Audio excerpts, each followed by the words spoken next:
Hi everybody, guess what? Got another tent.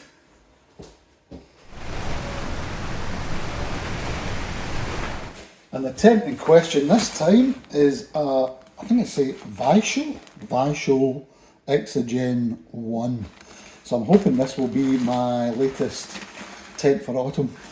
Let's see what weight it is with the hang tags. Haven't checked inside it yet. 1.5 kilos, so that's pretty bearable. Okay, set of poles in the what looks to be the inner tent fabric. It's a 2 skinner, solo 1.5 kilos, 3+ seasons, so I'm thinking it's an ideal autumn solution, I hope. So what's in the bag? You've got the stuff sack, which you can reduce in size once you take the poles out.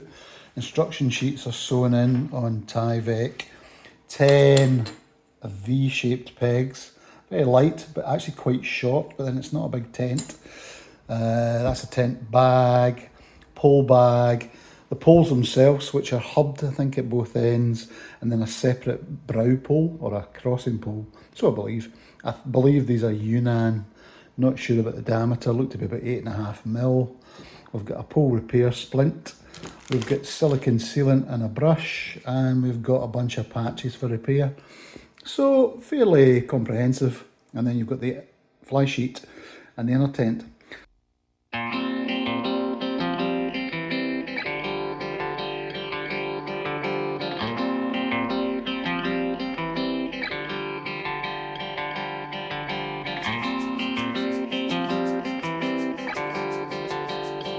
So there you go, that's the inner up. It was all very intuitive, to be honest. It does look quite roomy. It's got that centre pole which is separate from the rest of the hub system, which should give it more strength, a bit like a Southern Cross 1 or an MSR Access 1. But yeah, that was pretty straightforward and quick. So we'll just pop up the fly sheet now, see how that goes.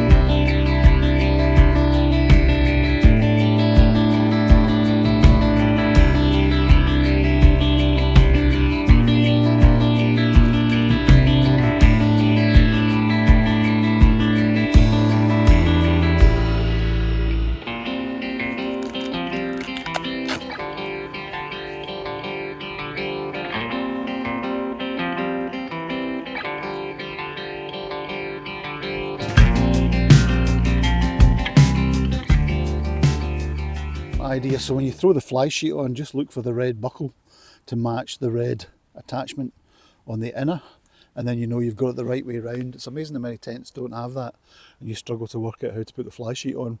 Right, so it's all pretty simple apart from the fact you've got tyres everywhere, I've noticed. So these do need tied off around the poles, I think, just to keep the fly in the correct position. So it doesn't have a buckle for zip creep at the bottom to hold it, but it does have a second tying point at the door which you can attach to the peg. So that will suffice, I guess. You've just got to remember to put it on. So it's a fairly decent heavy duty storm flap over the zip and quite well sealed, which looks okay. And then I believe this fly sheet hooks in some way or onto a toggle at the top. Though I don't immediately see how to do it. Aha, here we go. Right. So that must go in like that. I don't know if this is on screen or not, I'll show you in close up.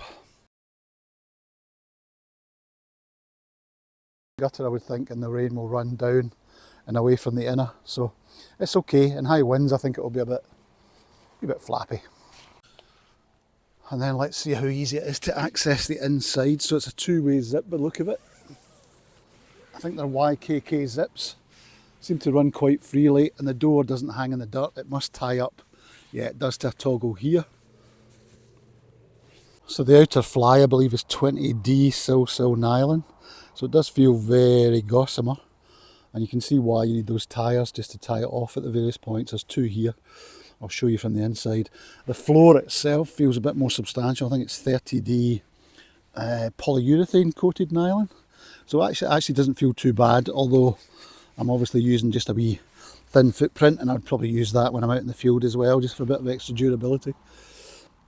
and you can see the main pockets running along the back there, which are quite well tensioned so it doesn't hang too badly. The inner itself seems quite taut, and there's a venting at the head and the foot to match the outer vents as well.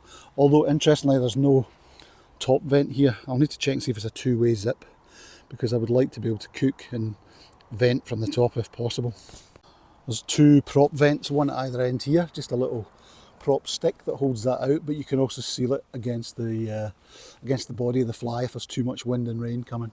But I'd probably keep these open 90% of the time. And there's also one here too. So all in all, pretty simple. The only faff I've found is the inner tyres to attach it to the pole. To me it's a bit naff. I don't really like it. I'm not that keen on Velcro either. I've seen other people's videos, I don't think they even bother tying them, but in high winds I guess you'd have to stop the fly flexing over the poles too much and possibly causing wear and tear. Yeah, without the mat, I've probably got about 6 inches above my head here. Yeah, just about in the centre there. Interestingly enough, I don't see a central loop for hanging a torch. There is ones at the side here. I'll probably just fit a wee line. I don't know if there's any at the far end either. Let me just check. I don't see. No, it could probably do with a. Could probably have done with another loop, so you could hang a washing line along the length of it rather than it impinging on your head. So that's maybe a wee bit of an oversight. The pockets are good though, and the venting looks fine. The clearance between this and the outer looks alright. It looks like it might potentially clap. You're looking at the foot end, a wee bit narrower, so it's obviously got a tail, a lower, narrower tail for into the wind. And then if I swing you around, a wider head end for sleeping. So it's not quite universal, if you know what I mean. It's not symmetrical. To describe the vestibule, I'd say it's sufficient. I'll show you the depth in relation to my shoe. If I put the shoe there, you'll see because of the height, because it rises quite steeply and because it's protected by a pole, there's certainly enough room to cook without worrying too much about that. Unfortunately, there is no two-way zip, which is a bit annoying. That would have been perfect to just unzip that for extra ventilation and for safer cooking. So again, just a wee niggle.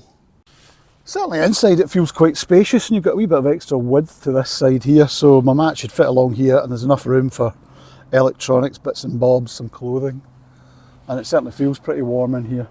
Whereas I've changed this out because I've actually sold the Lightwave. My Lightwave S10 was very good, used it in the Tour de Mont Blanc, but when it's really wet, the inside starts to stream. It just gets overcome with moisture. You start to get driplets running down the inside of the tent. So I wanted something that would be better in damper, wetter weather, but a similar size and a similar weight. So yeah, I mean, this looks well made enough. I don't know if you can see on this side, there's about a third of mesh, midgie mesh on the door, and a couple of just mesh strips at either end, a triangle at the foot and a strip here for venting.